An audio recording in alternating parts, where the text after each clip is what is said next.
Hi guys. So I have um not so good news and good news. The not so good news is the PDF file What Men Don't Want Women to Know. I can no longer find it. I think it might have been a temporary free thing. Um However, the good news is you can purchase it on Amazon. Um and I don't think it's that expensive. But yeah, I tried to find it and there was no dice. It just came up and it said missing file. So that tells me that it was available free, but it no longer is. It's like I said, I don't think it's that expensive on Amazon, and it's called "What Men Don't Want Women to Know." But I mean, we've pretty much learned quite a bit already without reading more of the book. We already know that, doing it, getting their freak on, is more important than breathing. Um, it's just the most important thing. And the person that I recently got rid of, who I been knowing this person for so many years, I can't even count them all. And I never knew this person was a covert narcissist. But when I look, and I'm talking way covert, like super covert narcissist, way covert. Okay. I didn't know, but I found out. And then the pieces of the puzzle fell it nicely into place and everything made sense. And when I was in his physical presence and everything I wanted to do that made me excited, he didn't want nothing to do with it. I'm going to take a nap. Because he's a sex addict. And if it doesn't involve him sticking it somewhere, he doesn't have any interest in it. Now, if we were on the beach and I said, why don't we go over here where there's no people and we could get our freak on? Oh, he would have been down for that. He wouldn't be taking no goddamn nap. Ugh. And focusing on the physical, the physical, the physical, the physical. And, that's one thing that men don't have to worry about when you have a guy narcissist friend. You never, if he's straight, let me put that out there. If he's straight, he's not interested in your physicality. He's interested in your mind and, how well you click. And women don't get that same benefit because he objectifies women. So there will never be an even playing field with men and women because men are so perverted that, and I'm not talking about when you love somebody. You should be hungry for the person that you love and they should be hungry for you. But once they get hungry for you and you get hungry for them, if they're a toxic person or a narcissist, they start to lose interest and they always have to have somebody feed their little raggedy ass ego. So they will always cheat. Always. There's a show on YouTube. I don't remember the name of it, but it's a show where people call in anonymously and they basically confess secrets. So this guy called and he is not only into men, but he's married with children because he's perpetrating the American dream. And behind his wife's back, he has all types of men up in and through his house. And at one point, he left a toy downstairs that men would use. And he caught himself. He caught it because he was real close to getting busted. When he called the show, he did not have any remorse. He sounded proud of himself that he was getting away with this. They asked him, the guys that are on the show, they said, well, you not concerned about your neighbors asking why you got so many dudes going up in your house? He said, no, because everybody's at work. His voice has so much pride in it. He's so tickled by the fact that this is going on and has been going on for quite some time, and he's been getting away with it. There's not 1 ounce of remorse in his voice. Not 1 ounce. And he's banging the hell out of men and loving every second of it while he's living this fake American dream, which is just for appearances only.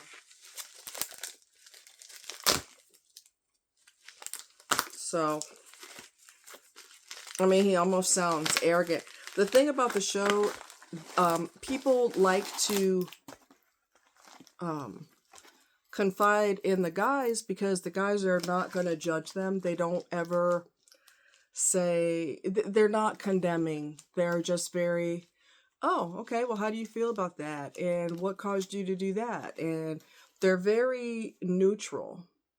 So people feel more than comfortable to call and spill all kinds of beans. I feel bad for his wife. I feel bad for his kids. I hope she finds out, and I hope she divorces him quicker than he can bat an eye, because he has no business being married and having children. And he only got married for selfish reasons, so that he can perpetrate this front. I'm a married man, and this and that. I don't know if he works from home. I think he works from home. I'm not really sure what his deal is, but he got all kind of boyfriends, all up and down, and he don't care. That don't bother him, not even a little bit. He has no regard for how his actions could impact his family. He basically sounds proud of himself. To be quite honest with you, he sounds very proud of himself. And I think the only reason that is because he's not been caught yet. I'm going to tell you about this too, and I've told you about this before, but for those who have not known about this, I talked to a guy at this place that I like to hang out sometime, listen to music, and, shake my groove thing. Anyway, so this guy's married, okay? He likes brown women. He's a white guy. He's attracted to brown women. He's a truck driver. Didn't I warn you guys about truck drivers? Didn't I warn you? I'm not saying they all cheat. But what I am going to tell you is that it is too easy for them to cheat. Okay? I was married to one for 25 years. He never kept his pecker in his pants. Never. Okay? Never. So this guy I talked to, same way. He's married to a brown lady. And he was been cheating for a while, and he finally confessed to her. And he was bawling his eyes out on the phone when he confessed.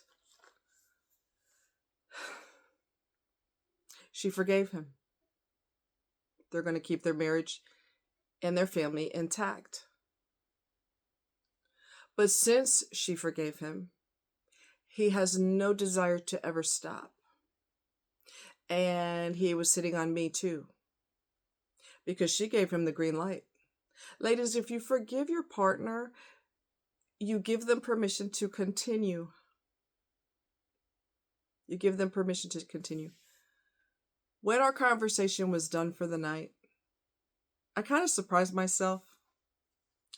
I took him by the face. Mind you, I just met this person. I took him by the face like this, and I said, you need to behave yourself. He goes, I'm trying, like a little kid. This man is married with kids, and he sounded like a little kid. Like, you better keep your room clean. I'm trying. I don't know what his problem is. But again, when you forgive the bad behavior, you give that the person permission to continue and continue and continue. And your life is in jeopardy. Your life is in jeopardy because there's no shot for HIV and now you're cured. There's no antibiotics that's going to make it disappear. Okay? You are literally toying with your life. Some of these men impregnate other women while they're married to you. Happened to me.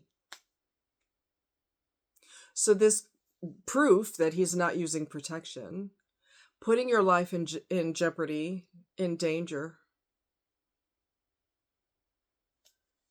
And for what? For a piece of butt. That's what. I didn't mean for all that to rhyme, but hey. They don't care. It's a drug to them. It's a total drug to them.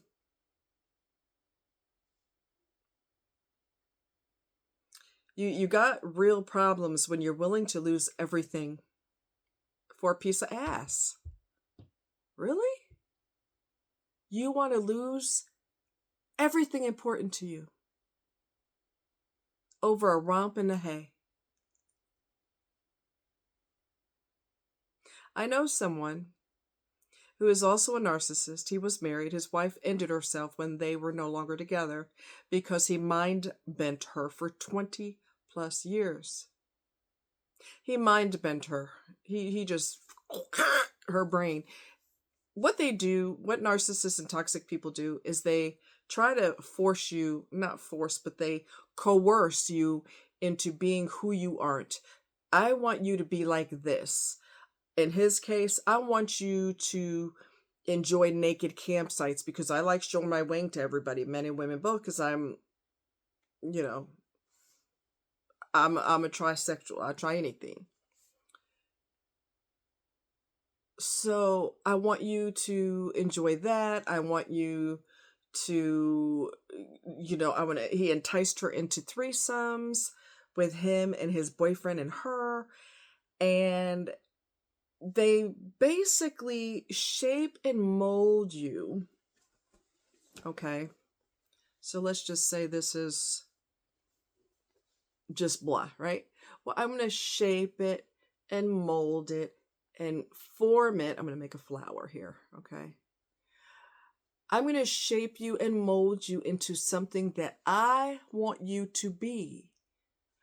I'm going to do like the movie with Demi Moore. They did the pottery on the potter's wheel. Ghost? I think the name of it was Ghost. I'm going to shape and mold, shape and mold, shape and mold, and shape and mold you. I'm going to rob you of your identity. I'm going to rob you of your identity. You're going to become what I want you to become because I'm going to push you into it. I'm going to coerce you into it. I'm going to make you feel guilty if you don't want to do it. I'm going to tell you that you're a prude. What is wrong with you? You're such a snobby prude. God, what have you always had hang-ups about sex? What's wrong with you? You're supposed to enjoy your partner. You're supposed to make me happy.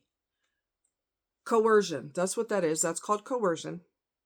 You're trying to make people do what they don't want to do.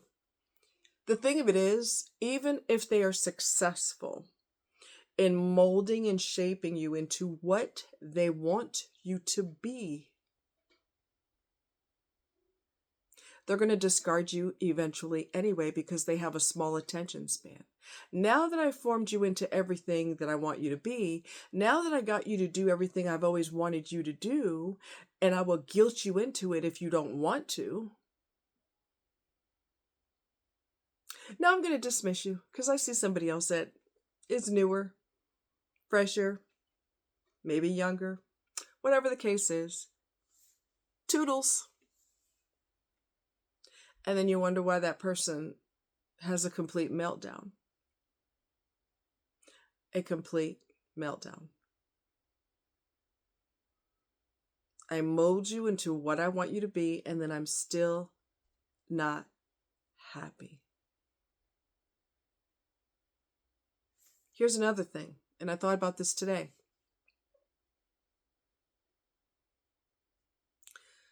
People think, because sex is a drug, it's a drug for people, okay? It's a drug. They're empty inside, and they're trying really hard to fill. But with a narcissist or otherwise toxic person, you're filling a cup that has multiple holes in it.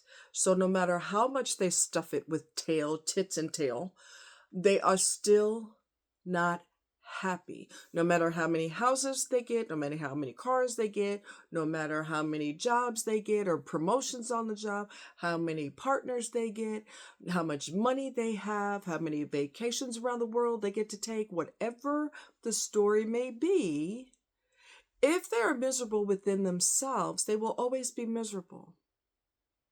They will always be miserable because you cannot find happiness from without. You can only find happiness within. You cannot own enough yachts, and that finally made me happy, enough planes, okay, enough private islands. If you ain't happy up in here, you're going to be unhappy the rest of your life. Physical things do not fill you. They give you a buzz. They give you a temporary high. But that's it. It's never long term. It's never long lasting.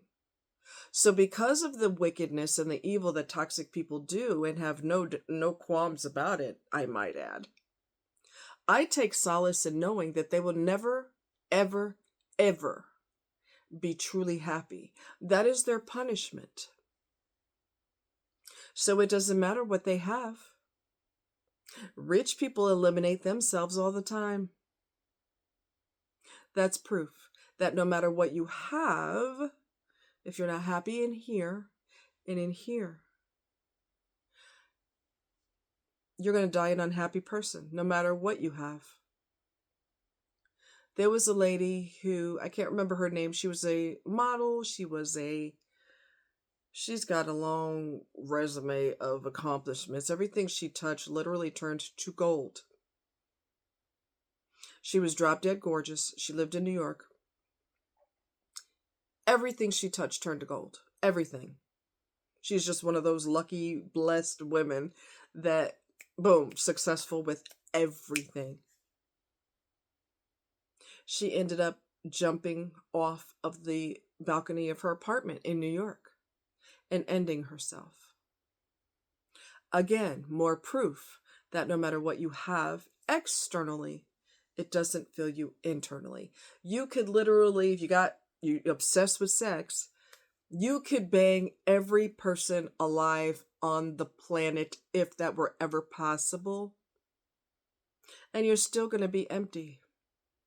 Because I've said this time and time again, the answers to life's problems are not between someone else's legs.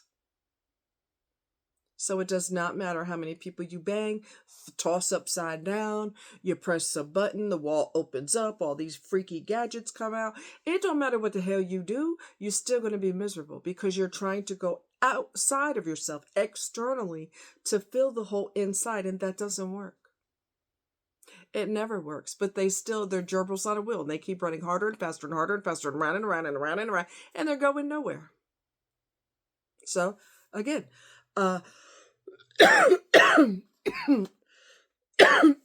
excuse me, I take solace in knowing that they'll always be miserable. And I don't feel sorry for them because they refuse to go to counseling. The majority of them refuse to go, so you need to be miserable, sucker, and you need to deal with that for the rest of your life. Try to fill it with as many things as you want to. You could freak everybody in every possible position. You could freak them 1,000 ways to Sunday. You could make up some new freaky positions. You ain't never going to be happy, dummy, because that's not where joy is. It's in here, and it's in your head, and it's in your heart and your body, in your mind and your soul. There's nothing that can fill the emptiness that's inside of you. Nothing. So go ahead. Chase women. Chase men. Chase everybody. Good luck. Do drugs. Drink yourself into oblivion. Do you honestly think that makes your life better? It don't.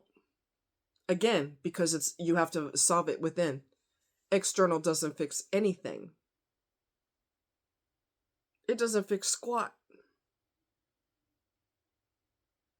And no, don't do drugs and don't drink. I'm just saying, if you think that's going to make you feel better, go for it. And I'm telling you right now, it's not. And I'm also here to tell you that a DUI or a DWI, or OWI, depending on the state that you're living in,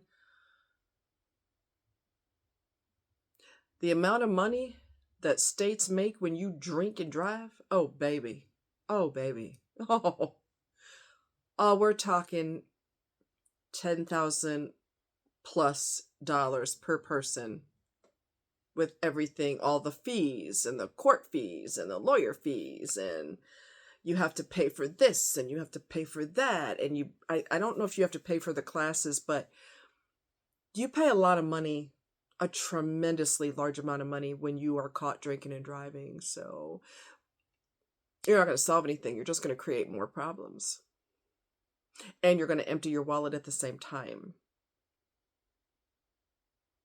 So I have no sympathy for toxic ass people. I have no sympathy. They have caused the most damage. They have caused people to eliminate themselves, and they don't care. Shrug shoulders. Oh well, oh well, oh well, oh well. My ugly ass is still breathing. That's how they feel. And yes, they are ugly. Even if they are beautiful or the most handsome person you ever saw, they're hideous, because inside is filth and emptiness and darkness. So they have no sympathy for the drama they cause other people. They don't care if their partner ended themselves. They don't care. But when they rot in hell, they will care. And for people who say, oh, there's no God, there's no heaven and hell, that's just something they put in a book, the Bible is a bunch of fairy tales and blah blah blah, you better wake up. You better wake up. I strongly suggest, if you're one of those, that you look at died and came back stories, survivor stories. People died and they came back. It's not what they usually call it, near death. No, baby. When you're not breathing and you don't have a heartbeat, that's not near death. You're dead. You're done. Okay. And God will show you, if you are chosen by him, when you die, he will show you either heaven or hell. And I've watched a lot of survivor stories where people can clearly tell you whether their experience was good or bad. Some people have died and gone to hell, and they were eventually brought back, but not until the lesson was learned. So, oh, God's a fairy tale, that's just a bunch of bullshit, it's not true. Yeah, really? Okay. Look at near death, or it's not even near death. Like I said, they were dead, and they were brought back. I watched a bunch of them on YouTube. One of them was a guy who was a brother. He's a chocolate guy, and he was partying, probably drugging too, banging women left and right. His whole life was just an endless party. He had an accident, lost control of his vehicle, and was tossed from his vehicle and hit a pond. He knew he was dead. After the fact, after he thought about all this, he was dead by the time, before he hit the water, he was dead. God showed him hell. God showed him hell. He said, and I've heard another person say this too, who had this experience, the stench, the stink, and the wailing of the people wailing and screaming in total and complete agony. It was creepy. It was dark. It was the worst thing I've ever seen in my life, and I never want to see that again. When they brought him back and he completely recovered, he turned his life completely around. Stopped womanizing, stopped acting a straight up fool, stopped partying, got married, had kids. He respects and loves his family, turned his life completely around. So for people who don't believe, baby, you better do some research. That's what you better do. Okay. You better, survivor stories. You better check that out. It'll turn your life around. It'll just spin your head. You'll be like, wait a minute, this person was gone for 45 minutes to an hour and they didn't have severe brain damage? No, because God gave them the grace to not follow the normal rules because I'm trying to teach you something. That person defied every scientific, medical, everything because God's not done showing you what he wants you to see. And then when they brought her back around, she had no, which is completely unheard of. You are not going to be dead for 45 minutes to an hour and come just spring out of it and everything's cool. You're going to have significant brain damage or be in a coma for a long time. You're going to have all kinds of deficits. I mean, if you even come back around. But God had to show her something. So we're going to defy the medical. We're going to defy science because I have to teach you something. And when the lesson is learned, I will let you go back to earth if you so desire. Sometimes God gives you a choice. So, very, very interesting, very fascinating. You guys take care, much love, and get the book on Amazon, What Men Don't Want Women to Know. And it's not available. I tried a couple different devices that I have, and I could not pull it up. So, get the book. It's awesome. I love it. It's just, it teaches you so many things that men will never tell you. Never. Never in a million years. All right. Much love. You guys take care. Bye.